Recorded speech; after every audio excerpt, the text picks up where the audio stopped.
Assalamualaikum warahmatullahi wabarakatuh.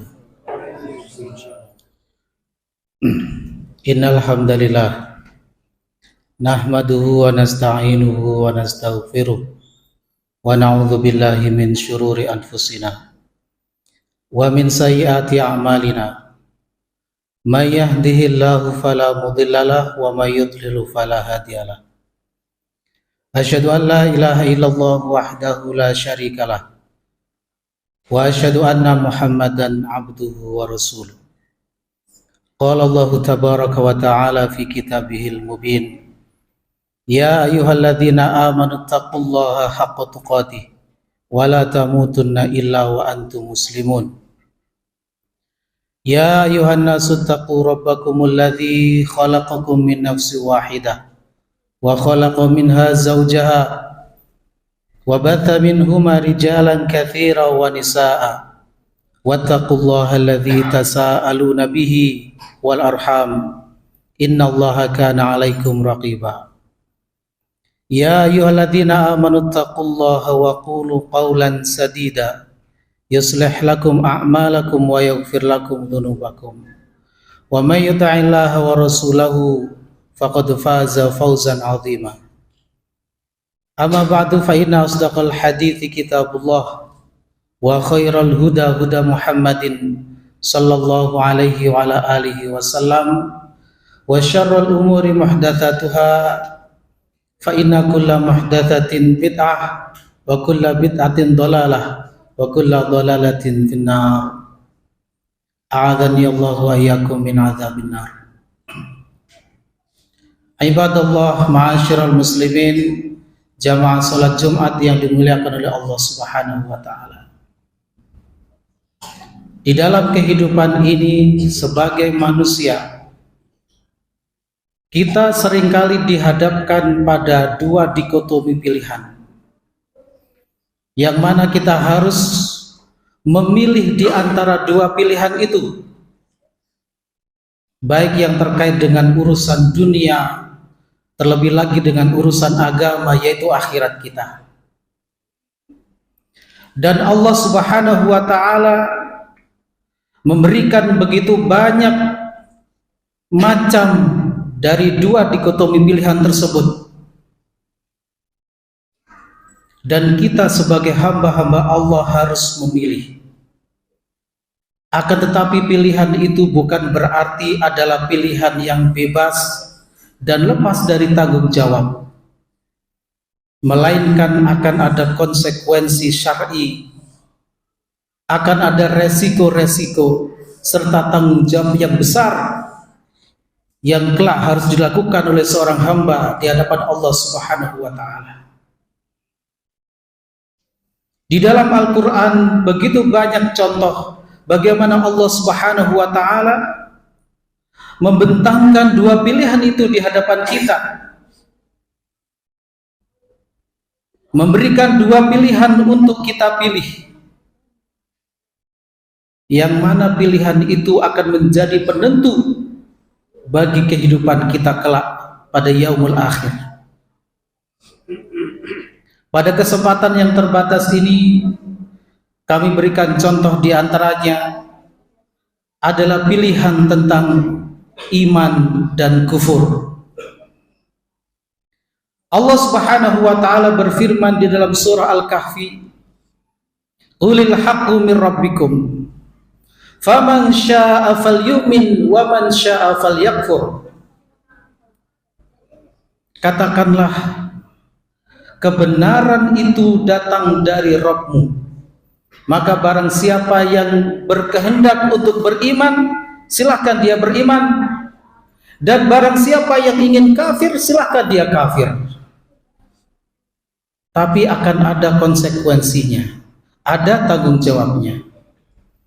Allah selanjutnya berfirman, "Inna a'tadna lidh-dhalimina naran ahata bihim suradiquha."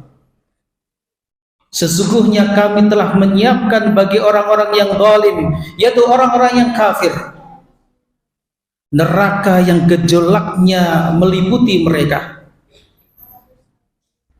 Iyastaghithu yughatu bima'in kalmuhli yashfil wujud.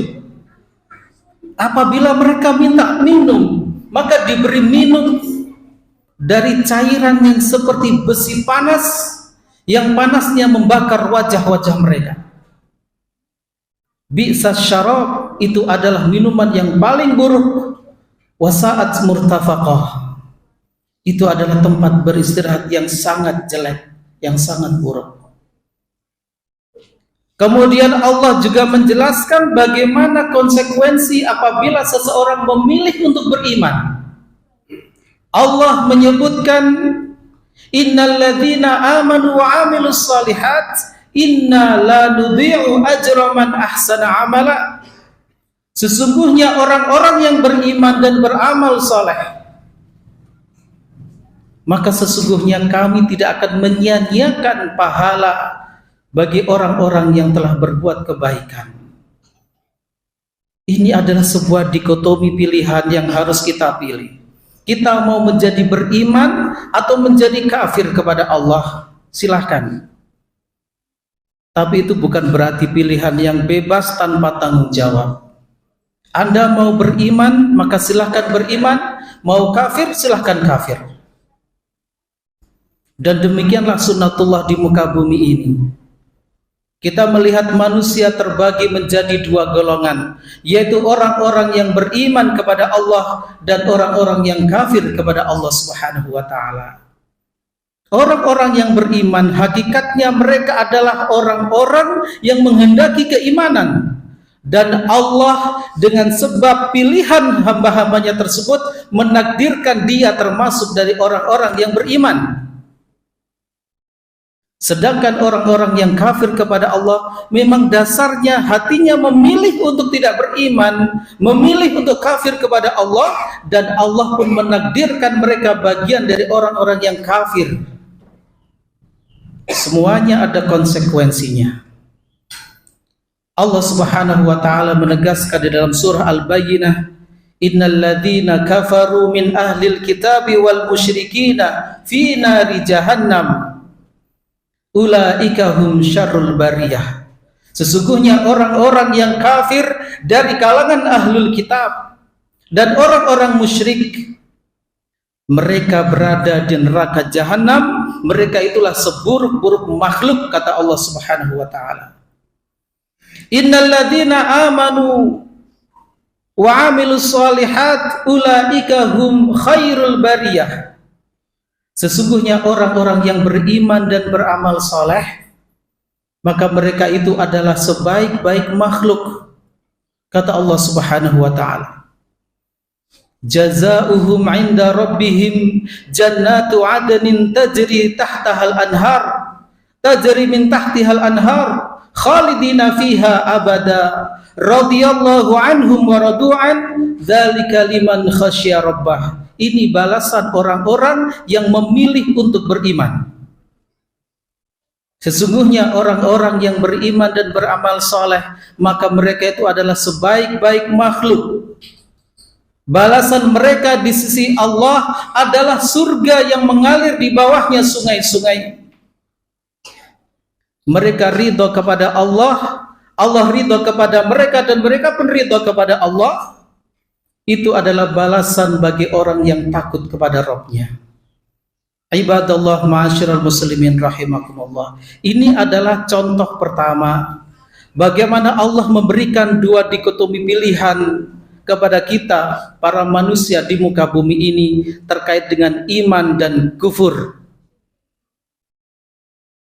Contoh yang kedua adalah terkait bagaimana pilihan kita kaitannya dengan dunia dan akhirat kita. Allah memberikan dua pilihan. Bagaimana cara kita menjalani kehidupan ini? Apakah orientasi kita melulu terkait kehidupan dunia? Ataukah kita termasuk dari orang-orang yang memprioritaskan kehidupan akhirat? Silahkan dipilih. Anda memilih kehidupan dunia atau memilih kehidupan akhirat, bebas. Tapi ingat, semua ada konsekuensinya, semua ada resiko dan tanggung jawabnya. Anda tidak akan dibiarkan begitu saja oleh Allah. Perhatikan bagaimana Allah Subhanahu wa taala berfirman di dalam surah Al-Isra, "Man kana yuridul ajilata ajjalna lahu fiha ma nasha'u liman nurid. Tsumma ja'alna lahu jahannama yaslaha madhmuman madhura." Barang siapa yang menghendaki kehidupan al-ajilah, kehidupan yang disegerakan, maksudnya adalah dunia ini, maka kami segerakan kehidupan dunianya pada perkara yang kami kehendaki, bagi siapa yang kami kehendaki. Tapi ingat, kami telah siapkan baginya neraka jahanam yang kelak dia akan memasukinya dalam keadaan terhina dan terusir, kata Allah Subhanahu wa taala. Dan Allah juga menyebutkan pilihan yang kedua, "Wa man aradal akhirata wa sa'alaha sa'yaha wa huwa mu'min fa ulaika kana sa'yuhum mashkura." Dan barang siapa yang lebih memilih kehidupan akhirat dan dia berusaha untuk meraih kehidupan akhirat itu dengan sesungguhnya dalam keadaan dia mukmin. Ini syarat yang mutlak, dalam keadaan dia beriman, harus ada iman di dalam hatinya. Maka usaha mereka itu akan diberikan balasan yang sebaik-baiknya, kata Allah Subhanahu wa taala. Ini merupakan dua dikotomi pilihan yang juga harus kita pilih.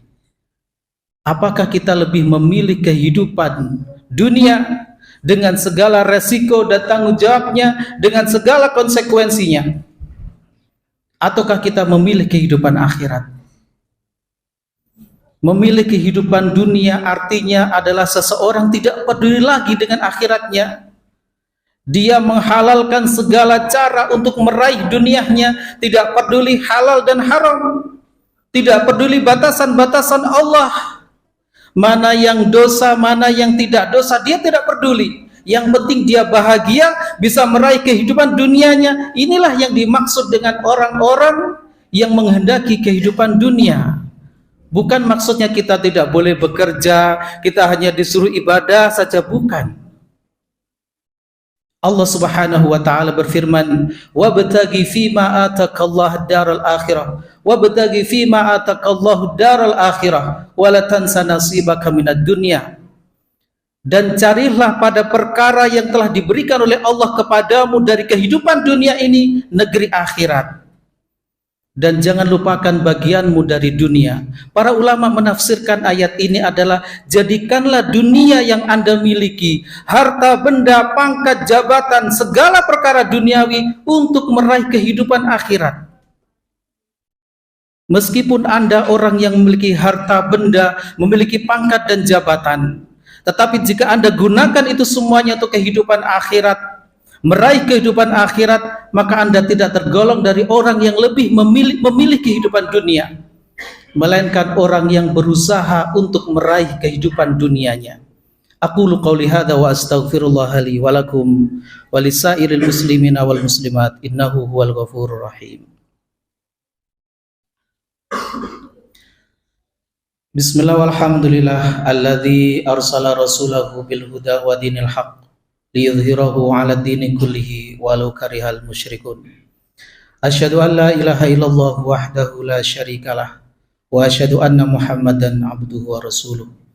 Allahumma shalli wa sallim wa barik ala Muhammadin wa ala alihi wa ashabihi wa man tabi'ahum bi ihsanin ila yaumiddin, amma ba'du. Ibadallah, ma'asyiral muslimin, jamaah salat Jumat yang dimuliakan oleh Allah Subhanahu wa taala. Sebagai orang-orang yang beriman, hamba-hamba Allah, maka tentu kita akan berusaha untuk memilih yang terbaik dari setiap pilihan yang ada di hadapan kita. Batasan yang terbaik tentu adalah apa yang diridhoi oleh Allah Subhanahu wa taala. Apa yang bisa mengantarkan kita kepada keridhaan Allah.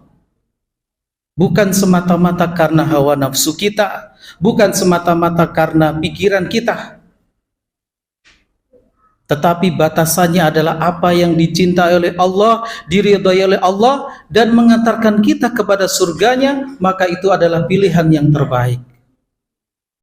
Dalam kehidupan ini kita tentu seringkali dihadapkan pada berbagai seruan, ucapan, perkataan, pengaruh-pengaruh dan lain sebagainya. Maka orang-orang yang beriman akan memilih yang terbaik.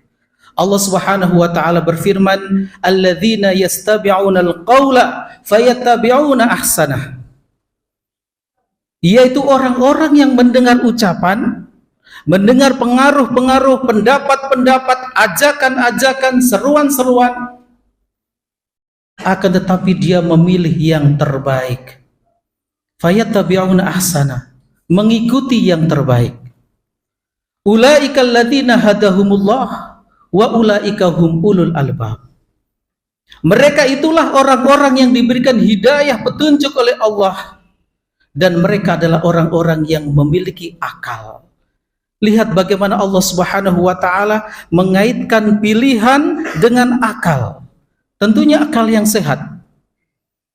Akal yang sehat adalah akal yang ditopang oleh dalil-dalil agama yang merupakan simpul dari pendengaran, penglihatan, dan hati. Makanya Allah Subhanahu wa taala juga berfirman, "Wala taqfu ma laisa laka bihi ilmun. Innas sam'a wal basara wal fuada kullu ulaika kana anhu mas'ula." Dan janganlah kalian mengikuti perkara yang kalian tidak memiliki ilmunya. Sesungguhnya pendengaran, penglihatan, dan hati itu semuanya akan dimintai pertanggungjawaban di hadapan Allah. Pendengaran, penglihatan, dan hati itu adalah simpul dari akal kita.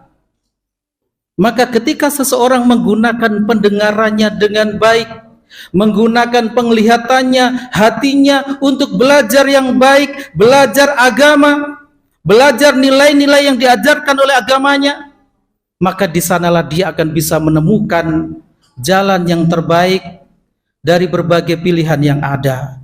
Oleh karena itu kita bisa menyaksikan bahwasanya orang-orang yang tidak pernah menggunakan akalnya untuk belajar, tidak menggunakan inderanya untuk belajar agama, malas belajar agama, seringkali terjatuh pada pilihan-pilihan yang keliru. Kenapa? Karena tidak termasuk dari ulul albab, sehingga dia tidak bisa yattabi'una ahsanah, tidak bisa mengikuti yang terbaik dari berbagai pilihan yang ada. Kita berdoa kepada Allah Subhanahu wa taala, mudah-mudahan kita termasuk dari orang-orang yang senantiasa diberikan taufik, diberikan hidayah, petunjuk, agar kita setiap kali kita berada di persimpangan jalan dari berbagai pilihan yang ada di hadapan kita, maka kita diberi taufik oleh Allah Subhanahu wa taala untuk memilih yang terbaik, yang itu merupakan ciri khas dari orang yang beriman. Innallaha wa malaikatahu yusholluna 'alan nabi ya ayyuhalladzina amanu shallu 'alaihi wa sallimu taslima. Allahumma shalli 'ala Muhammad wa 'ala ali Muhammad kama shallaita 'ala Ibrahim wa 'ala ali Ibrahim innaka Hamidum Majid. Allahumma barik 'ala Muhammad wa 'ala ali Muhammad kama barakta 'ala Ibrahim wa 'ala ali Ibrahim innaka Hamidum Majid. Allahumma ighfir lil muslimina wal muslimat wal mu'minina wal mu'minat al ahya'i minhum wal amwat ya qadiyal hajat. Rabbana la tuzigh qulubana ba'da idh hadaitana wa hab lana min ladunka rahmah innaka antal wahhab. Rabbana innana sami'na munadiyan yunadi lil imani an aminu bi rabbikum fa amanna. Rabbana fakaffir 'anna sayyi'atina wa tawaffana ma'al abrar.